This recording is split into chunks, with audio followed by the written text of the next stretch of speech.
Komið sælir kæru hlustendur, ég heiti Gunnar Áskilsson og velkomin í 24. þáttinn af Litla Malakútinum. Ég byrja yfirleitt bara þess að þætti núna á að afsaka það hvaða kemur óreglulega út þættir, en það bara svona fyrir mikið að gera og maður bara að fá að skella út þáttum þegar tími til. Og í dag einmitt tími til þess. En í þættinum í dag spjalla ég við hana Hrafnhildi Valgarðsdóttur, en hún starfar sem deildarstjóri stoðþjónustu í Laugalandsskóla og er búsett á Hellu. Saga Hrafnhildar einstaklega áhugaverð, en hún fór í magahjátu aðgerð fyrir 9 árum síðan. Við ræðum það hvernig það að lifa með svona aðgerð til lengri tíma, hvernig áföll úr fortíðinni geta spilað inn í heilsuna og hvernig long COVID kollvarpaði hennar baráttu. Við ræðum líka óbeskáttum þyngdarstjórnunarlyf eins og Wegovy og hvernig þau hjálpuðu henni að slökkva á því sem hún kallar púkan í hausnum. Þetta er spjall lærdóm, baráttu og síðast en ekki síst mikilvægi þess að sýna sjálfum sér mildi.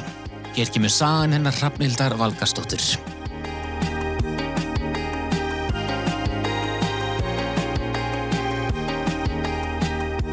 Það var eiginlega bara fyrsta spurning, hver er konan? Já, þetta er kannski stærsta spurningin, sko. Ég ekkert viss að ég hefði bara fyrir nokkrum árum getað svarað því alveg hver ég væri, en ég heiti Hrafnhildur og ég verð 55 ára núna í maí, bý hérna á Hellu, með fjölskyldunum mína hérna bara í næstu götu sem mér þykir mjög dýrmætt. Og ég er kennaramenntuð og nýt þeirra forréttinda að starfa við það sem ég þykir hvað skemmtilegast og mæti með tilhlökkun í vinnuna hverjum degi. Það er alls ekki gefið. Já. Þú talaðir strax Hellu. Hvað ertu fædd á upphælinu þar eða var það starfið sem dróðið þangað eða hvað? Já, það var ástin, kallið minn. Ástin, já. Kannast við þetta. Dró mig hingað. Já. Garðbæingurinn hér sem flutti norður. Þannig að hérna. Já, akkurat. Ég er af norðan, sko. Já. Hérna. Og já, flutti hérna fyrir einhverju 30 árum, sko. Já. Og augljósa líka vel fyrst að þú búin að vera þarna í 30 ár. Ég meiri hluta ævinnar er ég búin að vera hérna, já. Já.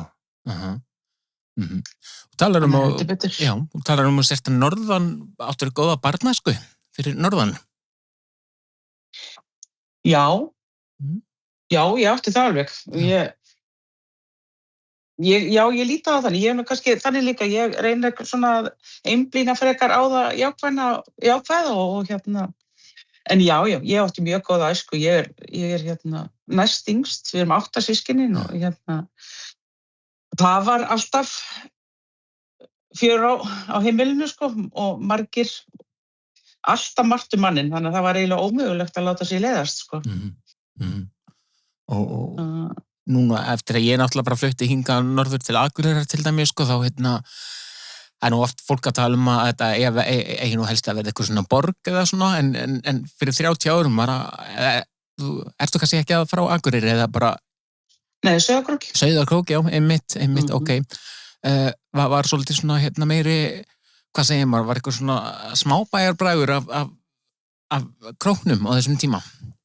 Já, það var alveg og ég er fædd á uppalinn í sveit og lofaði nú, ég ætlaði aldrei að gera börnunum mínu það að ala þau upp í sveit sem ég sem betur fer svo stóð ekki við. En já, ég er fædd á uppalinn í sveit og var í bara svona litlum grunnskóla sem var bara yngri deild og eldri deild, þannig við vorum mjög fá. Svo fer ég á Krókinn, sem sagt upp á elsta stig, sem er þá 7. bekkur þá, sem er 8. bekkur í dag. Og hérna, það var mikið sjokk. Og upp úr því, og sko Sauðárkrókur var bara voða saklaus, sko, svo kemur Fjölbrautaskólinn. Þá breytti, sko, bæjarlífið. Það var ekkert svona smábæjar menning lengur. Þessi þáttur, við erum náttúrulega fjallum þetta fólk sem fer í aðgerð vegna ofþyngdar og hvenær myndir þú segja að ofþyngd hefur verið orðið eitthvað svona einu gæðslapa vandamál hjá þér og er eitthvað svona sérstaklega svona triggeraði það? Já, ég man eftir mér, sko, svona 8-10 ára þegar, sko, þá er ég eiginlega sett í, sko, fitun. Þegar var bara mamma var að ræða við mig, ég væri bara alltaf grönn og ég þyrfti bara að huga vel að mataræðinu og eitthvað. Ég gerði mér enga grein fyrir þessu og var sjálf ekkert að spá í einhverju útliti eða hvað það mataræðið einhverju, sko. Nei. En þetta, svona þegar, það er svo gott ef maður lítið tilbaka, sko, þetta svolítið grunnurinn, sko, þarna byrjaði svolítið þessi brenglun, þessi ímynd mín, sko, upp úr, á þessum árum. Já. Ég var einhvern veginn, ég fekk ofta að heyra það líka, sko, að ég væri feit. Þú mig góður að horfa myndir á mig, sko, það var ekki það að ég hef verið feitt barn, alls ekki, sko. Nei, þannig að... En einhvern veginn tók ég það inn á mig. Já. Og það er náttúrulega í dag, krakkar í dag verða fyrir rosalega miklum áhrifum af samfélagsmiðlum. Það er náttúrulega klárlega ekki raunin þarna þegar þú ert að alast upp. Nei, viðust ég lof, þá er ekki komið samfélagsmiðla þegar á mínum aldri. Bæði mín vegna og bara barnanna minna vegna. Já, nákvæmlega og heldur við svona að þannig að það voru ekki samfélagsmiðlar heldur bara mamma sem að er að byrja að tala að sér ógrönn eða... Já, og það var bara, sko, ég var ógrönn og þar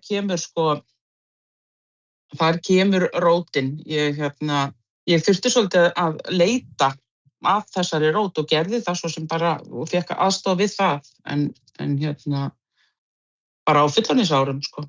Já. Ég er 18 ára, þá eignast ég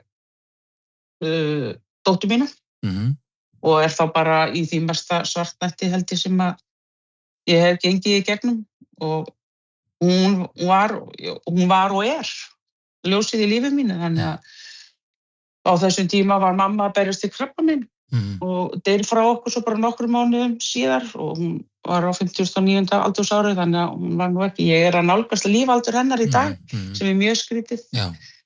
Þannig að þarna sett ég svolítið djúpt, sko. Já.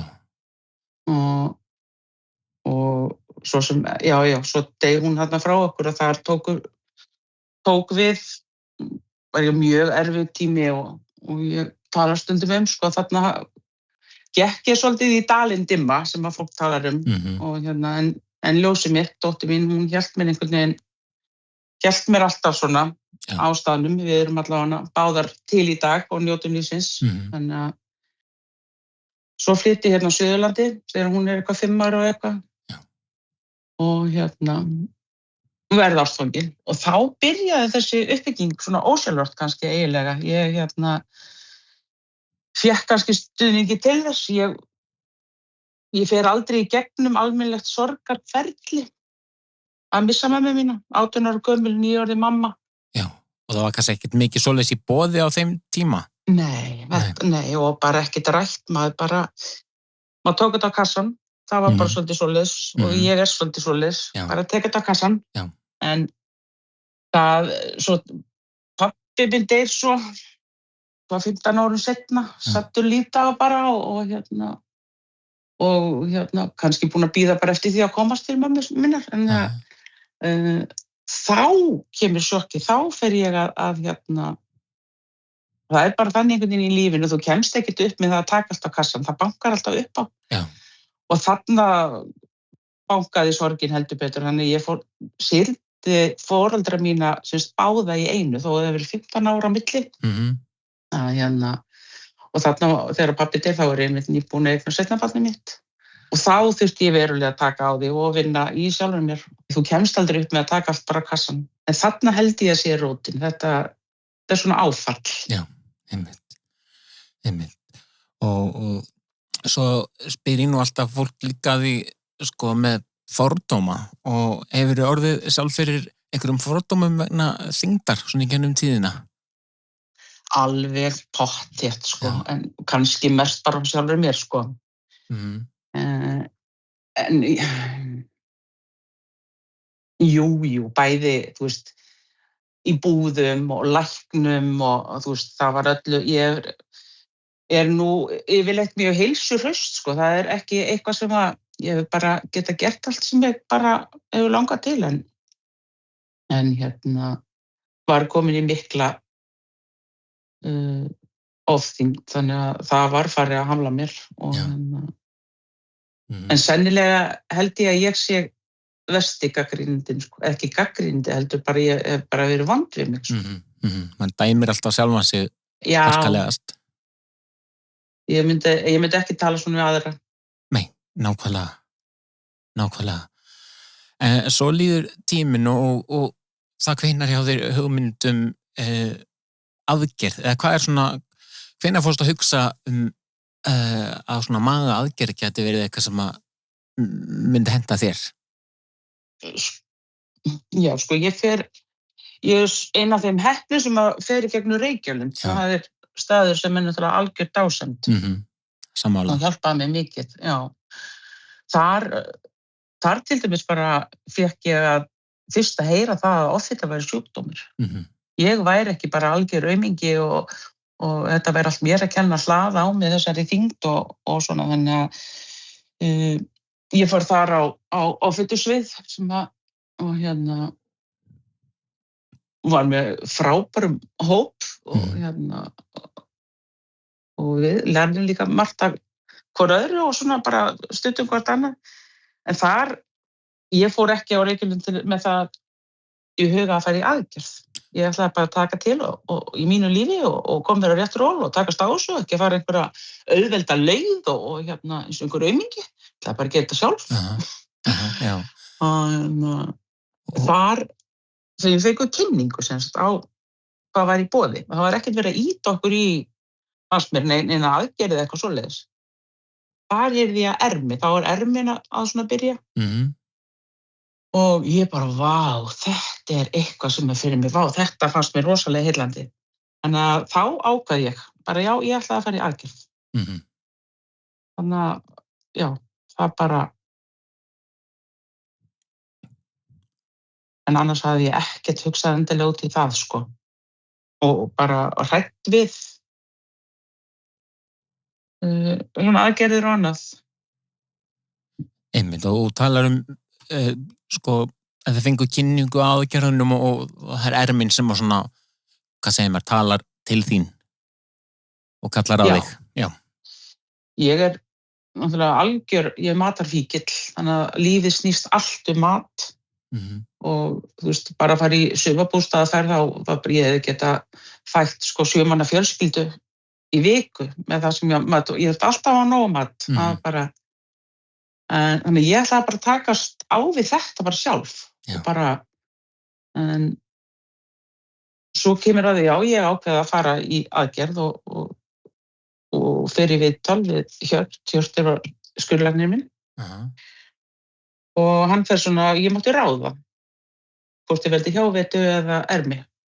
Og mér fannst það alveg óbúslega erfitt að ráða því sjálf. Þannig að ég var svona ítti svolítið á hann hvað hann teldi og hann svona laumaði að mér, þú veist bara, hjávetan væri svona mjög góð kostur, en ég skildi áttum að því að það væri varanlegt. Þú veist, það væri ekkert, þetta væri síðasta úrræðið.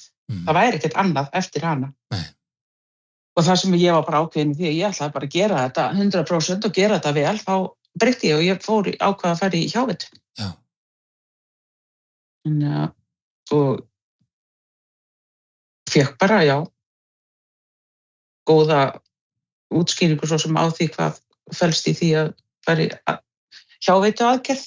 Og ég er þannig að óvissan, mér finnst hún svo erfitt, þannig ég googlaði og skoðaði í vídeó og ég hefði getað leitt Hjört í gegnum aðgerðina, ég var svo vel undirbúin. Já. Þannig ég vissi alveg hvað ég var að fara út í. Já. Og ég heyri það alveg þegar þú tala vel Reykjalund og greinilega minnist Reykjalundar sem er hlýhug, þannig þú hefur bara ánað með svona þann undirbúning svo þú fékkst þar. Já. Ég var það. Mér fannst reyndar sko, við vorum svolítið einangruð. Okay. Þá var þessu skipt niður í sko, þú veist, offitusvið, verkjasvið og eitthvað svona. Þannig við vorum alltaf bara við saman. Svo ég fór nefnilega aftur núna síðastliðið vor. Og þá fer ég á verkjasvið. Já. Og þá er búið að breyta. Þá er þetta orðið svona, allir svona saman. það ekki bara, ég fer á fyrirlestra með fólki úr offitusviðinu og hjartasviði og svona, þannig að mér finnst það betra því ég á heima á svo mörgum sviðum. Þannig að mér fannst það nýtast miklu betur. Já, algjörlega, og það sem mér finnst líka frábært með Reykjalund, hvernig þeir orðið þar að það er tekið á svo mörg. Þetta ekki bara, ef maður komin með þetta offitusviðið, bara breyta mataræði og hreyfa sig. Þetta svo rosalega margt annað eins og það bara, sem ég veist algjör snilda fólk sem fær að vera sendt í svefnrannsókn, til dæmis. Já, það var einmitt. Ég fór í svoleiðis einmitt þarna. Já. Þegar ég var á offitusviðinu. Og sem að, þú veist, ætti að vera bara sjálfsagður hlutur og hefði átt að vera búið að senda fólk í það löngu áður en maður fer inn á Reykjalund. Já. En ég greindist þetta ekki með einhvern svefnvanda eða eitthvað, þannig að ég var mjög hrædd það einmitt í þetta kannski fara að nota véli eða eitthvað. Já. En alls konar annað, þú veist, ég fekk alveg fræðslu mikilvægi svefns og líka bara hvernig ég á að sko sjálf að vinna í því að fá góða hvíld út úr svefninu. Þannig að einmitt eins og þú segir, það tekið á svo mörgum hlutum. Já, það oft talað það bara að sko svefn og andleg líðan, ef þetta tvennt ekki í lagi, þá verður ekkert annað í lagi. Nei, akkurat. Það var eiginlega, og það að sama eins og núna þegar ég fer inn á verkasviðið, en ég fæ samt líka fræðslu úr varðandi offitu og annað, þannig að þetta dásamlegur staður, sko, og fólki sem vinnur þarna náttúrulega bara einstakt. Já. Alveg sammála. Maður ekki, fólk bara, við sjá degi 2 hvað ég heiti og þú veist, þetta svo persónulegt. Það ofsalega vinnulegur staður. Já, nákvæmlega, sko. Þannig já, þú breytir þarna ferð og hættir við ermi og ferð að fókusa og þú ert að fara í hjáveitu og svo líður og býður og þú ferð í aðgerð og þá svona komið á svona stóra deginum. Hvernig svona manst eftir aðgerða deginum? Svona getur þú lýst svona bara deginum? Ég man sko eftir honum. Þetta var sko frábær dagur, dóttir mín átti afmæli þennan daginn eftir, hún keyrir mig í bæinn og ég var svo pollróleg, það einhver seinkun og ég þoli ekki að bíða, sko, ég alveg vonlaus í því. En ég var svo pollróleg, ég satt bara og prjónaði og ég man að svæfingarlæknirinn mig klappaði mér á kinnina og sagði, veist að ég sé það á þér, það bara blóðþrýstingurinn hjá þér haggast ekki, þannig að þú hlýtur að vera að gera það rétta fyrir þig. Og mér fannst þetta svo fallegt hjá hann. Algjörlega. Þannig að, já, ég var alltaf bara, þegar ég var búin að ákveða þetta, þá var það bara, ég gæti ekki beðið, sko. Og svo það svona, jafnvel eftir allan svona undirbúning, maður fyrir Reykjalund og alls konar frá einstað sem maður fær, þá einhvern veginn svo bara vaknar maður eftir aðgerð og þá þú veist, já, það búið að gera menn aðgerð og hvernig leiðir þá og bara hvernig voru fyrstu dagarnir og vikunar eftir aðgerð? Það var rosa skrítið að vakna, vitandi hvað var búið að gera við mig, sko, ég fann ekkert fyrir neinu, sko, og svo bara ég bara eldhress og ég bara fer heim, bara hana, fljótlega eftir vögnun og þú veist, já. Þegar ég bara, tilbúin, þá fer ég hérna heim og eftir það gekk bara allt í sögu, eins og í sögu. Það var bara einhvern veginn, það gekk allt upp, ég var vel undirbúin, ég var náttúrulega búin að búa til, að passa upp á matinn, sko, ég var búin að búa til súpur og soð og allt og græja það fyrir komandi daga. Og en það var erfitt að koma niður svo, sko, vatnsmagninu líka. Það fannst mér erfiðast. Já, einmitt. Þetta er svo rosalega mikið, þetta er svo mikið sem að það er að innbyrða fyrir lítinn maga. Þetta bara þekkti ég ekki, sko. Nei, nákvæmlega að reyna að koma, þegar sem maður var að reyna að koma niður, sko, þessum vöggópan, loksins búin að ná þessu, þá var bara komið að næsta skammt eitthvað. Akkurat. og það var svona, ég þurfti að læra það upp á nýtt á Reykjalundi að þessa tilfinningu þar að svönga þess að hún var löngu horfin hjá mér, sko. Einmitt, og ég veit líka lækna alveg tala þetta að sé alveg vissu leiti bara eftir svona aðgerð, þetta bara eins og að kenna unga barni að borða aftur. Já, það svolítið svoleiðis, sko. Já. Og maður þurfti svona að læra allt upp á nýtt einhvern veginn.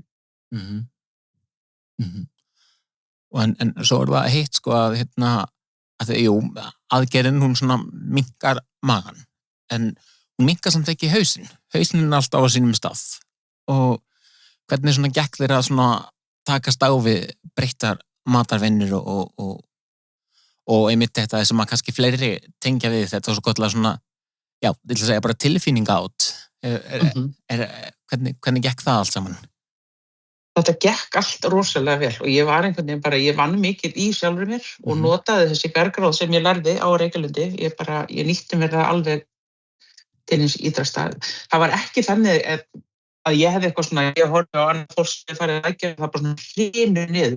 Ég upplifði það aldrei með mig. Samt, þú veist, jú, vissulega gerðist það, en hausinn samþykkti það aldrei. Nei. Ég varð aldrei eitthvað grönn. Svo horfði ég á myndir og ég bara, what? Var ég svona? Já. Það fylgdi ekki með og ennþá eins og núna fer í fyrra inn á Reykjalund aftur, sko, og það þurfti aðeins að minna mig á þetta. Já, einmitt. En það svo gott að horfa líka á myndir og sjá hvað hefur gerst, sko. Ég hef aldrei eitthvað hort á viktin, hefur alltaf verið bara svona aukaatriði, ég hef aldrei eitthvað verið að horfa veikt og mér fannst alltaf svolítið skrítið þegar fólk var alltaf að spyrja mig, hvað varstu þung? Hvað ertu búin að missa mikið? Hvað ertu þung núna? Einmitt. Það segir fólki akkurat ekki neitt. Nákvæmlega. Það bara einhver tala sem ég nota til viðmiðunar, en segir öðru fólki ekki neitt. Nákvæmlega, og ef fólk hefur eitthvað tekið eftir með þetta hlaðvarp til þess að mitt að ég aldrei að bæli, þú veist, það ég held ég engum þáttum þá ég eitthvað að spyrja fólk að fyrirhapa þeir, hvað varst eiginlega þungir og þú fórst og mér finnst það bara ekki alveg skipta máli. Akkúrat. Þannig að ef að koma einhver kílótölur hérna fram þá bara viðmælindan bara segir það, sko. Þannig að það ekki hluti af mínum spurningum. Nei, en það svo mikið auka atriði. Ég fann, sko, ég dett svolítið út fyrir að þyngjast aftur eftir COVID. Já. Ég veikist á COVID og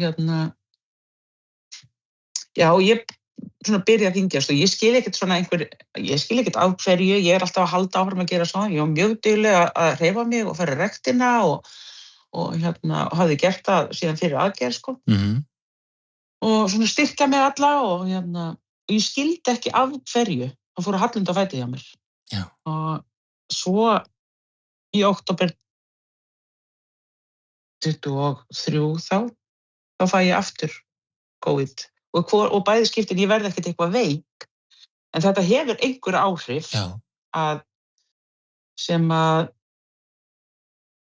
ég greinir svo núna síðustu voru, það greinist ég með long COVID og þegar ég fer að hugsa tilbaka þá get ég rakið niður leiðina alveg til þessara veikinda. Ég bara missi tökin algjörlega og þarna bara þetta orkuleysi. Ég bara, rafhlaðan mín alltaf tóm. Ég bara alltaf gangandi á einhverju tómri rafhlöðu og þó ég sofi vel þá næ ég aldrei að fylla upp í kvótann, sko. Þannig að þar fer einhvern veginn, þarna bara missi ég algjörlega tökin. Ég hætti að fara í göngutúrunum mína og svo ég bara hætti að fara í rektina og ég rétt bara skríð, rétt sinni vinnunum minni bara og svo bara kem ég hérna heim. Og þá fór allt í rugl og þá fór Hrafnhildur aftur að tala illa sjálfa sig eða við sjálfa sig. Já, einmitt, sko, þegar þú settið í samband við mig nefnilega, þá skrifaður til mín í tölvupóstin að innan gæslappa þið fannst þú hafa bara klúrað þessu. Algjörlega. Já. Mér fannst ég algjörlega, og Hjörtur sagði við mig, þú ferð vel með þetta er síðasti sjans. Þetta síðasta úrræðið, það hjá þetta. Já. sem betur fer þá það ekkert rétt. Þannig að ég á Wegovy sprautunum. Já. Og ég dúta mía. Ég get sagt þér að því líkur dásandar dagur þegar ég byrjaði að sprauta mig. Já. Það gerðist eitthvað. Ég held þetta sé svona eins og þegar ADHD fólk, eða fólk með ADHD fer á lyf. Þetta virka á hausinn á mér. Það bara svoleiðis, já. Það bara, þetta róaði hausinn algjörlega, þannig að, já. Sko, ég sé fram á það að ég sé bara verði alltaf á Wegovy, sko.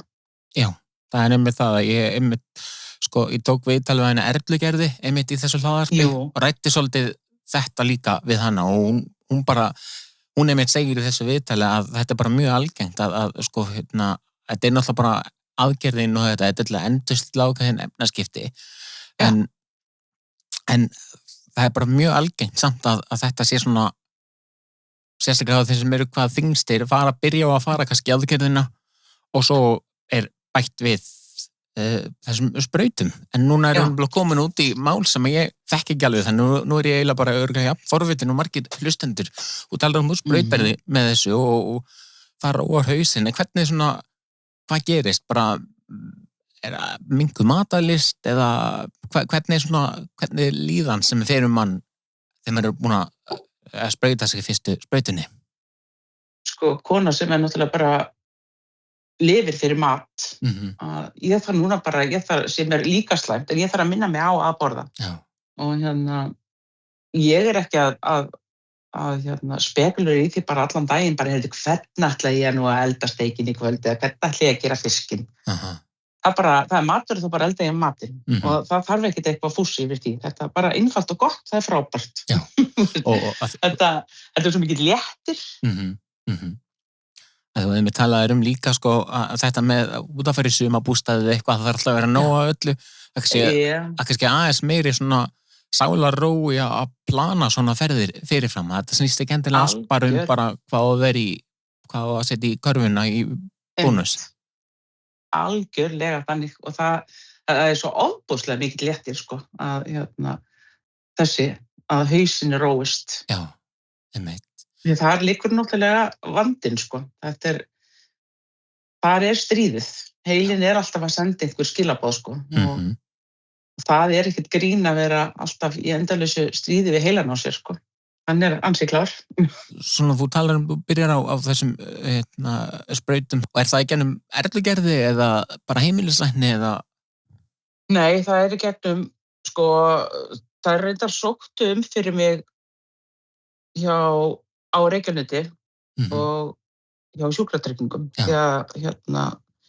Nú ég búin að fá, læknar búnir að segja mig þá að þetta samþykkt af læknastéttinni að offita sjúkdómur. Já.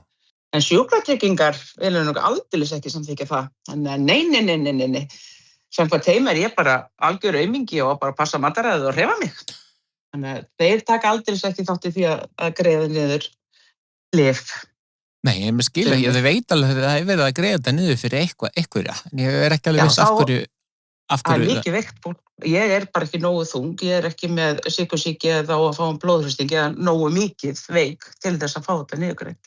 Þannig að í staðinn fyrir að horfa á eitthvað forvarnar og greiða þetta niður, þannig ég sé ekki meira byrði á heilbrigðisstéttinni, þá líta þeir bara já, nei. Og þetta alveg dágóður peningur, Ég byrjaði í 0,5 milligrammum og var svo komin upp í 1 milligramm og það bara að duga mér. Það bara af því að ég ekkert endilega, ég komin alveg í ásættanlega þyngd, svo sem, en bara þetta með hausinn, það það sem að bara ég horfi á. Þannig að ef ég næ að róa hausinn svona, þá líður mér bara vel og þá ég ætla bara að vera á þessu á meðan þetta róar þennan púka, Einmitt, svo ég vitna nú alltaf í, bara vitna svolítið oft í henni Erlugerð, hún mikið fagmanniska, þannig að ég get ekki hægt að vitna í hana, að hún með talað þetta, að þessir lyf, eða þessar sprautur, það getur svona kannski, svona þeirra framlega stundu svolítið komið og skipt út svolítið erminni, að það getur vel verið að ermin svona hverfi bara, að það verið hægt að gera hana, að þetta svolítið svona lifin eða hjáveita, eða jafnvel bara hjáveita og síðan seinna lifin. Já, og þetta sko, þetta ofboðslega erfitt og skömmin sem að ég upplifi að klúðra þessari aðgerð, hún rosaleg og ég beið of lengi að leita mér aðstoðar, sko. Þannig að ég hefði átt að fara fyrr. Sem segir að það þarf kannski meira utanumhald, ég hefði, þú veist, mér finnst eiginlega það eftir að vera, ég fer á Reykjalund í undirbúning, en auðvitað á að vera einhver svona eftirfylgni, þú veist, að grípa mann eftir aðgerðina líka. Einmitt, sko það, ég var nú ekki hvernig orðið í dag, en það var allavega þannig, einmitt og fórst í prógram og svo áttu að hittast í hvað eina viku eða eitthvað mann eftir aðgerð. Já. Eflaust það nú kannski ennþá mér, en ég alveg sammála, það mætti alveg vera bara, veist, ég hef alveg verið til að hitta bara hópinn minn á Reykjalundi bara, þú veist, árlega eða eitthvað þessuna, sko. Akkurat, en nú talað sko, eftir 5 ár, þá, svona hættutímabil, þá sko aðgerðin, allt sem að, sko, hún gerir, þá, nú þarftu bara svolítið að standa á þínu megin, sko. Já. Þarna þarf svolítið að grípa mann, sko. Einmitt, og meira að þetta ekki einu sinni 5 ár, þetta eiginlega aðalega bara fyrstu 2 árin, sko. Já, einmitt. Þannig að, já, þarna þarf að grípa fólk. Þetta hættulegu tími. Einmitt. Og fólk sem búið að lifa kannski við skömm út af offitu í langa tíma og mörg ár og kannski alltaf. Þetta rosalega. Þú veist, að leita hjálpar kannski hjá læknastétt sem hefur brugðist manni. Það ekki auðvelt. Nei, nákvæmlega, ég tala nú ekki einmitt með þessi mála því að ég held ekki til mér að fullera það að hljóta allir einhvern sem að glíma við sjúkdóminn offitu að hafa lent í jafnvel bara sko fordómum í heilbrigðiskerfinu. Já. Maður alveg að heyra það. Það bara miklu líkur á því. Já. Að fólk sem að leita til læknis út af ykkur sem að að hrjá það og það ekkert verið að pæla í því að skoða það bara já, heyrðu, þú ættir að bara borða þess hollari mat og fara að hreyfa, það lagast þetta. Já, en mér er illt í fingrónu, sko. Já, það sama. Passaði mataræði. Nákvæmlega, bara stundum finnst mann það að vera að fólk í ofþyngd, það bara færi ekki, það er ekki einu sinni skoðað neitt annað, bara þetta örugglega bara ofþyngd hjá þér. Og þess vegna svo mikilvægt, bara eins og þú ert að gera, þú ert náttúrulega að gera frábæra hluti með þessu hlaðvarpi, sko. Hjálpar alveg gríðarlega, þannig að ég vil meina að því að þú tekur líka bara svona fjölbreyttan hóp. Já. Það bara, ég vil bara heyra allar hliðar, sko, og ég reyni líka það að mér fannst oft á tímabili fólk sem var að koma fram í bara fjölmiðlum, bara í sjónvarpi og segja frá aðgerð, að vera að taka viðtal ári eftir aðgerð, þegar allt bara, fólk í sínum eins grant og það getur rauninni orðið, mér fannst alltaf bleiku skýi, mér fannst alltaf svona, þetta var mikið oft á tíðum svona einhver glansmynd, bara farði í aðgerðina og það verður allt í góðu með því bara að eilífu. Og þú verður hamingjusamur, já, amen. Nákvæmlega, þess vegna einmitt reyni ég að ræða fólk og líka það og ég er ekki að leita þess að þetta ykkur hryllingsögum, en bara að leyfa, þetta bara mitt markmið að fólk geti svona heyrt að þetta ekki bara eitthvað quick fix. Já, það akkurat, af því að það þarf alltaf einhvern veginn að finna rótina og þú segir að nú tölur nú ekki mín sterkasta hlið, allir sé ekki 9 ár sem að ég er auðvitað eftir 9 ár frá aðgerð núna í haust. Já. Og ég er enn að berjast. Einmitt. Þetta er alveg barningur, sko. Þetta er ekki bara en ég sé aldrei eftir að fara í þess aðgerð og hún bara gaf mér nýtt líf, sko. Ég miða oft bara lífið mitt við, þú veist, fæðing barnanna minna og aðgerði. En skulum við aðeins vinda hvað okkur í kross og bara sambönd við, sko, bara hafa svona hvernig við orðið þetta, svona hefur álit fólk segja svona sambönd þín við þína nánustu eitthvað svona breyst, svona ekki börn, fjölskylda eða eitthvað svona, fyrst oft tala fólk það til dæmis að því að svona þessir fordómar innan gæsalappa þeir komast stundum eftir á.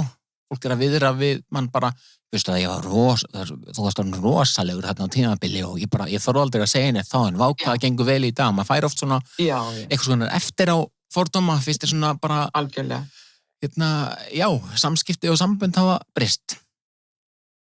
Ég fekk alltaf að heyra, mér fannst þú ekkert svo feit og þú samsvaraði þér alltaf svo vel. Ég hataði þetta orð, samsvara, því að ég bara svona jafn feit og ég þoldi ekki þetta, sko. En já, og það breyttist alveg, heilmikið. Líka bara held ég hjá sjálfri mér. Ég vil meina að ég hafi bara breyst mest. Ég bara... ég held að ég hafi bara gefið meira af mér einhvern veginn og komið betur fram við mig. Það hafi kannski bara skilað sér. Og kannski bara fór að skilja mig betur. En þú veist, ég ennþá, þú veist, ég get ekki keypt föt nema mátaði því ég kaupi alltaf stór föt. Ég alltaf þessi blinda, sko. Algjörlega, ég tengi alveg við þetta, bara mér veist ennþá, ég veit ekki, mér að fara upp á háaloft og fara í eitthvað svona stiga eða eitthvað, menn er alltaf bara, þetta að fara að brotna undan mér, svo bara, maður veit ekki, maður átta sig ekki á því að bara ég ekki eins þungur að ég var, sko. Einmitt. Þannig En þarna kemur þetta stríð, heilin alltaf að blekkja okkur, sko. Hann bara, ef hann gæti bara gert það sem ég að segja að gera, þá væri það ljúft. Nákvæmlega. Og en svo aðrir svona óvæntir sigrar kannski sem fólk talar svona alls konar sem kemur fólki á óvart, heyrið kannski bara þegar ég þurfti ekki framleikingu í flugi á beltið eða eitthvað, ykkur svona, hvernig það, svona óvæntir sigrar sem fyrir utan kannski kílótölun og þá skiptir náttúrulega engu máli, hver svona þínir sigrar í þessu öllu saman? Sigurinn minn var svolítið þegar ég fór í göngu með vinkonu minni. Fórum út í göngu og sem var bara ansi strembin, sko. Og fórum með skotgöngu, og þar ég var alveg fram á síðasta dag. Á hverju degi hugsaði ég bara, þetta dagurinn sem ég gefst upp, skildi ég komast alla leið í dag. En ég komst alla dagana, alla leið og það var rosalegu sigur. Það var eiginlega, og ég ætlaði að gera þetta bara árlega, sko, en þá kemur þetta COVID og skemmir fyrir mér, þannig ég kemst bara í enga göngur í dag, því miður. Já. Og svona ekki talandi að þessum, því tengdu náttúrulega kannski að einhverju leyti, að þú myndist á sjúkratryggingar Íslands og niðurgreiðslur, sko, að því að ef maður er ekki nógu veikur innan gæsalappa þá einhvern veginn fær maður ekki svona niðurgreiðslu. Hvað myndir þú segja, hvað þarf að breytast í kerfinu til þess að áfeita sér svona bara, til þess að sjúkdómurinn áfeita sér bara fái almennilegan skilning? Sko, ég held að sé mikið að gerast varðandi offitu og skilning. Ég var nýlega kosin í stjórn SFO, samtök fólks með offitu, með geggjuð samtök, og þar erum við svolítið að vinna með þetta mitt, að fræða til að koma í veg fyrir fordóma, og það er líka samtök FFO sem er fagfólk, og við erum að reyna koma þessari fræðslu líka inn í heilbrigðisgeirann og bara. Þannig mér finnst rosalega mikið verið að gerast. Sjúkratryggingar standa þar bara einhvern veginn einir og ekki að taka þátt í neinum leik, sko. Nei, það þarf kannski að breyta einhverjum lögum. Það þarf að breytast, sko. Já. Og þar finnst mér, sko, að þú talaðir áðan samfélagsmiðla og eitthvað svona fyrirmyndir að það er líka, þú veist, Erla gerði náttúrulega alveg frábær og Sólveig, lífstíll Sólveigar. Já, einmitt. Hún er búin að vera hérna við talið á mér, með þessa. Já, akkurat. Og hún er einmitt svolítið upprunnin af þessum samtökum og það eru fræðslufundir sem eru haldnir og ýmislegt sem í gangi til þess að vekja bara athygli á þessu og ég hugsaði bara að því ég í smá stríði við sjúkratryggingar þá mitt ákvæði bara, já, nú ætla ég bara að koma í þetta hlaðvarp hjá þér og ég ætla að bjóða þig fram í þessa stjórn og ég ætla bara að gera mig svolítið sýnileg, ég ætla að hjálpa bara, af því mér fannst þetta gott þegar ég var að fara í gegnum þetta ferli, að hafa einhverja fyrirmyndir, hafa einhver til þess að segja söguna sína og ekki bara einhverja glansmynd, þetta raunverulega sögu. Einmitt, það sem en ég held að sé mikið að gerast. Já. Nákvæmlega, það sem kom mér líka á svolítið óvart með bara eins og þetta hlaðvarp. Ég hugsaði þetta alltaf að hlaðvarp fyrir þá sem að pæla í svona aðgerðum og bara fyrir aðra að hlusta, en það sem komið mér óvart líka það að það aðstandendur sem bara líka hlusta á þetta til að fræðast. Það ekki bara þeir sem að, eru að hugsa eitthvað svona. Svo það líka bara fólk sem að glímir við offitu en ekki að fara í aðgerð og ennþá bara feitt og tekur sitt pláss og að því ég var nú bara fór til tannlæknis daginn og ég hugsaði einmitt bara hér hefði bara ekki verið stóll fyrir mig fyrir aðgerð. Já, nákvæmlega. Þú veist, ég veit hvað þú veist, flesti stólar eru með svona örmum það passa ekki allir í þá eða svona bara djúpir sófar sem erfitt að komast upp úr þannig að ég bara spáði því þessu þegar þið farið til dæmis til læknis sem þú veist, að heilbrigðisstofnanir að skuli ekki vera gert ráð fyrir þessu. Ég man á Reykjalandi, þar eru bara sér stólar fyrir fólk í yfirleitt. Já, nákvæmlega. Þetta á þetta bara að vera sjálfsagður hlutur. En við erum einhvern veginn alltaf sett út fyrir, við erum, já, svona annars flokks af því að skilaboðin eru, þú veist, þetta bara, þú ert auðmikið, þú ert ekki að hreyfa þig, þú ert ekki að passa mataræðið, þetta er svo leiðilegt. Já, nákvæmlega. En svona eins og með þig, ef þú hefur ekki farið í aðgerðina, það hefur bara sleppt í hvað heldur þú værir í dag? Ég hugsa bara ekki þangað því að það bara, væri ekki góður staður. Það bara þannig. Já, nákvæmlega. Eins og ég segi, ég hef aldrei séð eftir því að hafa farið í þessi aðgerð og bara svo þakklátt fyrir þetta tækifæri. Já, einmitt. En sko maður lærir alltaf helling á svona ferli, bara, þú veist, fyrirna Reykjavík, mælar helling þar og svo aðgerðinn og svo kannski þessar sprautur og þetta svona, ef þú tækir allt sem þú veist í dag með þér bara, eitthvað sem ef þú er að byrja á þessu ferli öllu saman aftur núna en vissir allt sem þú vissir í dag, eitthvað svo hefur samt gert öðruvísi? Já. Ég hefði kannski sýnt mér meiri mildi, sko. Í staðan fyrir að vera alltaf að berja mig niður fyrir eitthvað að sýna mig kannski bara mildi og skilning. Já. Ég hefði mátt gera það fyrir. Og það mitt þetta þú talar að þú varst lengi að leita aftur aðstofar þegar þeir fannst að hafa gæsalappa klúður af aðgerðinu og það kannski bara hluti að þessari skömm svona hvað munuðu nú að segja við mig heilbrigðiskerfinu í mæti núna aftur? Já, auðmingin, kemur hún núna. Nákvæmlega. Já, mér skotta á milli lappana. Ég var þarna, sko. En það var tekið ofsalega vel á mótum mér. Já, einmitt. Alveg bæði bara á heilsugæslunni minni og eins á Reykjalandi. En styrkin fékk ég náttúrulega á Reykjalandi. Já, og svo náttúrulega bara ýmislegt í gangi líka eins og það sá og mér finnst alltaf að vera sama risaðaland þegar ég er að segja fólki ég sé ekki ná TikTok en en það er bara alls konar bulli líka þar en einhver ráð sem að ég sá mér að segja einhvern lækni sem var að prófa eitthvað sem hann sá að læknir á minni með eitthvað staðar á YouTube frábær saga hjá mér því ég man ekki alveg hver þetta var núna en hann var samt að prófa hann var samt að prófa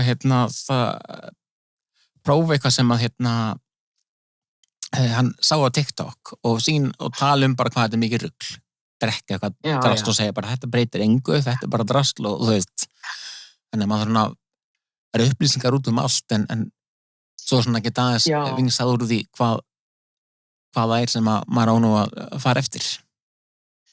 Ég veit líka til dæmis eins og SFO samtökin að er líka svolítið duglega að leiðrétta, til dæmis bara fréttaflutning. Sko, myndir sem fylgja oft einhverju fréttum við offitu og eitthvað, þetta er náttúrulega bara fáránleg og skammarleg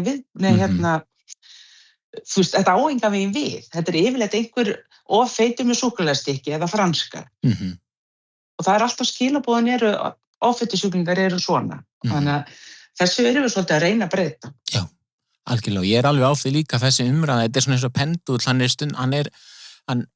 hann ekki alveg samt búinn að fara í miðjuna, yfirleitt þannig þegar eitthvað í gangi það fyrir pendullin og mikið í eina áttina og svo mikið í hinn áttina, við erum ekki alveg komin í miðjuna ennþá að því að að þið stundum líka sé að það aðrir hópar sem að kannski það mitt, kannski kemur ykkur fram og ræðir, ja, til dæmis bara eins og þetta hlaðvarp til dæmis, að það væri kannski, gæti eitthvað hlusta og þetta og bara hræðilegt að það bara verið að ræða hérna og fólk hvernig á að útrýma öllum sem eru of þungir og þú veist, þannig að umræðan getur líka verið neikvæð með því að algjörlega. Já, en það eins og þú veist, hún getur verið neikvæð í báðar áttir. Algjörlega, og ég var sjálf þarna, sko, ég ætlaði ekki að fara í einhverja aðgerð, þú veist, þess nú ekki og ég var ekkert, mér fannst ég ekkert, þú veist, já, og feit og eitthvað, en ég gat nú þetta og þetta, en við erum góður, sko, hvað bara bæði líðan og getan breyttist eftir aðgerðina, sko, þannig að það hellingur, sko. Einmitt. En svona, hvaða ráðum myndir þú gefa fólki sem að hlusta og svona að hugsa þessi mál og einmitt kannski ekki búin að leita neitt með aðstóðar, hvað fólk að byrja að gera?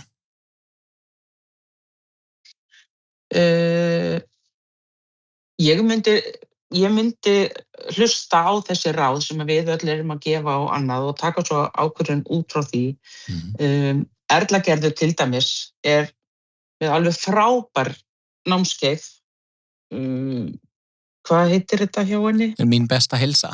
Mín besta heilsa. Já. Þar náttúrulega, ég fór ekki gegnum það, ég fór í gegnum Reykjalund aftur, en hún með þetta bara, og þar snýst þetta svolítið það að taka til hjá sjálfum sér. Já. Að svolítið að finna þessa rót, þannig að ég ráðlegg fólki að ekki fara bara í einhverja flýtimeðferð og ekki vinna í sjálfum sér. Já. Með aðgerðum. Nákvæmlega, og bara svona eins og með Erla Gerður líka fólk, það ekki allir sem átt að sama því með henn námskeiðin hennar, þetta einu bara netnámskeið sem þú getur hort á hvenær sem Já.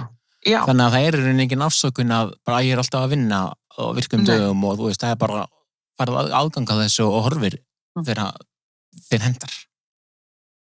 Og þetta bara svo að við eigum þetta bara öll skilið. Og bara bætt líðan og betri heilsa. Þetta bara, þetta svo flott hjá henni, mín besta heilsa, á hverju maður að leita, hvað það sem gefur lífinu gildi. Nákvæmlega. Þetta ekki bara mín frábæra kjörþyngd eða mín frábæri kílómis, mín besta heilsa. Og það má alveg taka það fram líka hérna að Erla Gerður ekkert að sponsa þetta hlaðvarp að neinu leyti. Mér hefur bara svo frábæra, hún á alltaf skilið sjátt. Já, hún nú ein af okkar mestu baráttu í Öxlum og þetta, þú veist, fagmaður, læknir sem að stendur með okkur og að reyna að útskýra fyrir okkur og öllum hvað felst í sjúkdómnum offita. Já, nákvæmlega. Ég tel mig sjálfa að vera, sko, þó ég sé núna ekki offitu en ofþyngd kannski, en ég segi ég sé offitu sjúklingur í dvala. Já, þetta alltaf, þetta kraumar. Þetta svolítið bara því við erum búin að ræða hérna núna að offita sjúkdómur og þeir sem eru búin að glíma með alkohólisma, fólk sem hefur ekki drukkið í 20 ár út af og það segir samt, bara nei, ég er alkohólisti, þú veist, það Akkúrat. Þú veist, þó að maður hægt að drekka, þú veist, þá fólk skilskrinir svo bara ennþá ég eða óvirkur alkohólisti eða hvernig það bara svolítið svipa með þetta líka að bara, nei, ég er með offit, ég er með sjúkdóminn offiti, þú veist, hvort sem að maður En fólk hrekkur í kút, sko. Já. Fólk er feið með og ef maður segir þetta orð offita, ég er offitusjúklingur. Já. Nei, þetta verður, þannig að við þurfum bara að vera duglegir að nota þetta líka, þannig að þetta verður ekki svona fyrir feimnismál. Nei, nákvæmlega, svo reynda bara þetta orð, sko, því að það er ótrúlega með bara íslenskuna og tungumálið, sko, eða að tala sjúkdóminn offitu, það er ekkert eitthvað neikvætt, en orðið offitu sjúklingur, það er mörg, það er áratugi, það er búið algjörlega að gera það orð frekar neikvætt. Þannig að Akkurat. Já. En Rafnhildur, hvernig er annars bara lífið hjá þér í dag? Lífið bara dásamlegt, sko. Ég er að hefur tekið góðan tíma og enn að bara kynnast sjálfur mér og ætla bara að halda því svolítið áfram. Þannig að það til fullt af bjargráðum og ég veit af þeim. Þannig að ég ætla bara að reyna að halda í það. Þannig að, ég bara að njóta. Ef ég fengi smá orkuna mína tilbaka, þá lífið bara fullkomið, sko. En maður fær alltaf eitthvað nýtt í hendurnar til að glíma við. Algjörlega. Heldur mann á tánum. Algjörlega, eins og ég heyrði nú bara sagt einmitt á Reykjalundi að bara þetta ekki spurning hvað þú getur ekki gert, heldur hvað þú getur gert. Akkurat, og ég bara ofsalega þakklátt fyrir það sem ég á og hef. Bara bring it on, segi ég bara. Algjörlega. Hrafnhildur Valgarðsdóttir, kærar þakkir fyrir spjallið. Takk sömuleiðis fyrir mig.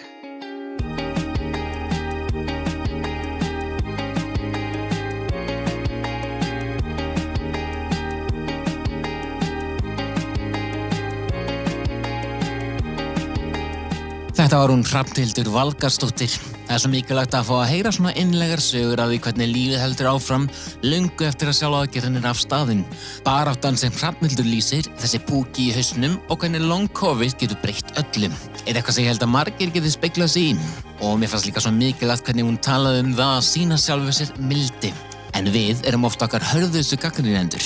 En eins og við heyrðum í dag, þá það oft þessi mildi sem hjálpar okkur að halda áfram fyrir á móti blæs. Svo minni ég bara á það, ef þið vilja fylgjast með, þá mæli ég með að gera bara subscribe á hlaðvarpið, hvort sem það á Spotify eða Apple Podcast, og þá missið þið aldrei að því þegar nýr þáttur kemur. Netfangið mitt gunsi@gunsi.is og ekki hikaði að hafa samband ef eitthvað Og sömuleiðis, ef þið vilja vera viðmælandi hér í þættinum. Ég heiti Gunnar Ásgeirsson, þetta hlaðvarpið Litli Mellakúturinn. Ég þakka áheyrnina í dag.